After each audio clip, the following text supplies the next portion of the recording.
Hi everyone. Actually, this is a bit of a false advertising. I'm not going to exactly tell you what's going to happen in 2030. I'm going to tell you how to think about the future in the context of circular economy. So given the limited time, let's just jump into it. Okay, so we often think about waste in terms of nature and humans and the juxtaposition between it. And we often think that in nature is no waste. And most of the time, this is absolutely true. And everything is part of a cycle. And waste is a human invention. Waste thought of as no idea how to use it further and suboptimal use. So in this way, waste would be a design flaw. And nature does not have that problem, right? People do. However, this was not necessarily always the case. 350 million years ago, there were basically no bacteria, microbes, or fungi that could decompose trees. Trees were piling one upon the other, absolutely tearing the earth. Now, the fungi and the bacteria arrived 60 million of years later. And that's basically how we have coal. Some people are happy about having coals. The environmentalists are not exactly that excited. Now, I think this is important to sort of motivate this presentation for two reasons. No matter what we do today, there is hope that nature will figure this out itself. Now, I think 5 months ago, Japanese researchers found out that there is bacteria who can decompose plastic. However, if we do not have 60 million years, and we are more impatient than that, I would say let's figure out how, as a society, we can evolve and think about waste and the future today. So any future solution, I would say, is subject to three dimensions of viability, right? We have a technical viability, economic viability, and social viability. Whether it's a circular construction solution, whether it's a circular economy solution, whether it's a system of solutions like our lighthouse solutions, those would be the three dimensions. And in terms of the technical dimension, waste would be a design flaw. Now, as ISM, Market Research and Analysis Center, we have gained a lot of technical knowledge over the years. However, I will stick today to the economic viability and social viability. So how is it that we have this much waste, and how is it that it is a market failure? So thinking about the future, what will be the future markets, right? And what is the future of circular economy? Because everything that we'll be workshopping today, and all of our missions, and all of our internalization strategies are not for today. They're definitely for tomorrow. So a little introduction to foresight, and what is foresight? So I'm not going to be talking about forecasting today. Foresight is a science and an art of anticipating the future. So it is not something that we can just interpolate a certain trend. It's about basically trying to anticipate a discontinuous change, things that are not necessarily coming out of the time series we're looking at. Now, it's a costly method. It requires constant scanning. It requires constant reading. It requires constant trying to diagnose the different megatrends. It is costly. However, we all know what happens when we fail to anticipate this continuous change. So, to the process, because I want to talk today, in the very short time I have, more about the process than the content, and I hope this will be useful in the workshops we'll have later. So circular construction, it's so complex, and we've been talking about the different cross-sectoral things and the different agents. It would be useful to have some kind of a framework. And STEEP, where we think about society, technology, environment, economics, and politics, might not be the perfect framework or not novel, but it is very useful.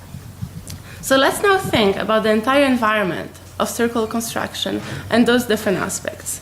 Now, in ISM, we've been doing some foresight exercises for construction, recently for the window and joinery industry, and this in no way is an exhaustive list, but just to show you how we can think about it. The different ways the society will look at companies, the different ways a society will have different consumption patterns, whether they will put a higher impact on corporate responsibility and multi-purpose buildings, whether it will be more individualistic society. What kind of a technology we'll have tomorrow? What kind of a technology we'll have in 20 years? What will be the environmental pressures? What about economics? Apart from growth, the big problem with circular construction or circular economy in general is that the resource prices do not reflect all of the externalities, right? If the resource prices reflected all of the externalities for the entire society, we would not be needing to have ECCA. We would not be needing to have government-funded programs. And politics in the end, right? Are we going to have a cohesive policy in the European Union? Are we going to have similar standards? Are there going to be tax incentives? Because it seems that basically the market equilibrium is not going to lead us very easily to a perfect world of circular economy. So think about those. Think about those all the time in your industry, in your specific sector. And then think about which ones will be the most important. The most important and the most uncertain, right? Because if something is certain, it's not about foresight, it's not about scenario building, right? If something will happen for sure, that we'll know it will happen. So think about, pick two. Pick the most important one and pick the most uncertain one. Based on our work in ASM and what we've been sort of analyzing, it seems that the two big uncertainties are consumer behavior and government policy. How much support, incentives, and disincentives will we get from the government, and how much consumers will be pro those solutions? And by consumers, I mean end users and also B2B. So looking back to this list, I'm thinking from a consumer standpoint, it is about how important corporate social responsibility will be, how differently consumers will use goods. Will it be pay-per-use or ownership? Will it be a peer economy? Will it be multi-purpose buildings and spaces? From a political standpoint, right, it's all about government support and different tax incentive and regulation harmonization. So now think about those two things, government support and customer behavior, and let's use those two things, right, as two axes, right? So we have consumer behavior on one side and all of those different sort of consumption and production patterns. And we have government support, and maybe I'll get after this for a second. This is my last slide, so I just want to focus on it for a second. And I'm not absolutely saying that these are the two main axes. I'm thinking these are the two main axes for the entire economy, but with your own expertise and knowing about your sector, you can see it very differently. So the two scenarios we see in the bottom are the ones that the government doesn't pay much overall, right? These are the two scenarios where resource prices do not reflect all of the externalities, right? This is a very dystopian world because not only the government doesn't care, consumers don't care. This part is quite interesting. I believe in terms of transportation. So this would be a world where everybody owns a car and drives their own car and does not care at all. This world, the fragmented state, is a world of Uber. Uber is really cool, but is it really good for the environment? If it reduces car ownership, yes, then it is.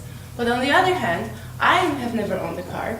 I try to be environmentally friendly. I try to take the bus. But once Uber arrived in Warsaw, I take the bus less because Uber is so cheap, cheaper than taxis, and so easy. So that's not the perfect world either. This is an interesting world too, right? This is the world where consumers do not care very much, but the government does. We can think, I think, about this world in terms of energy efficiency in the European Union. Incentives are there, technology is there, but the market uptake and actual consumer behavior that is not following the government policy. And lastly, but not least, with the government support and the consumer attitude that supports it, we have this utopian world of circular communities, and I think this is where we want to go with our mission statement and with the future ECCA steps. So it was a bit fast, but I wanted to show you the process and the way we can think about building scenarios and thinking and anticipating.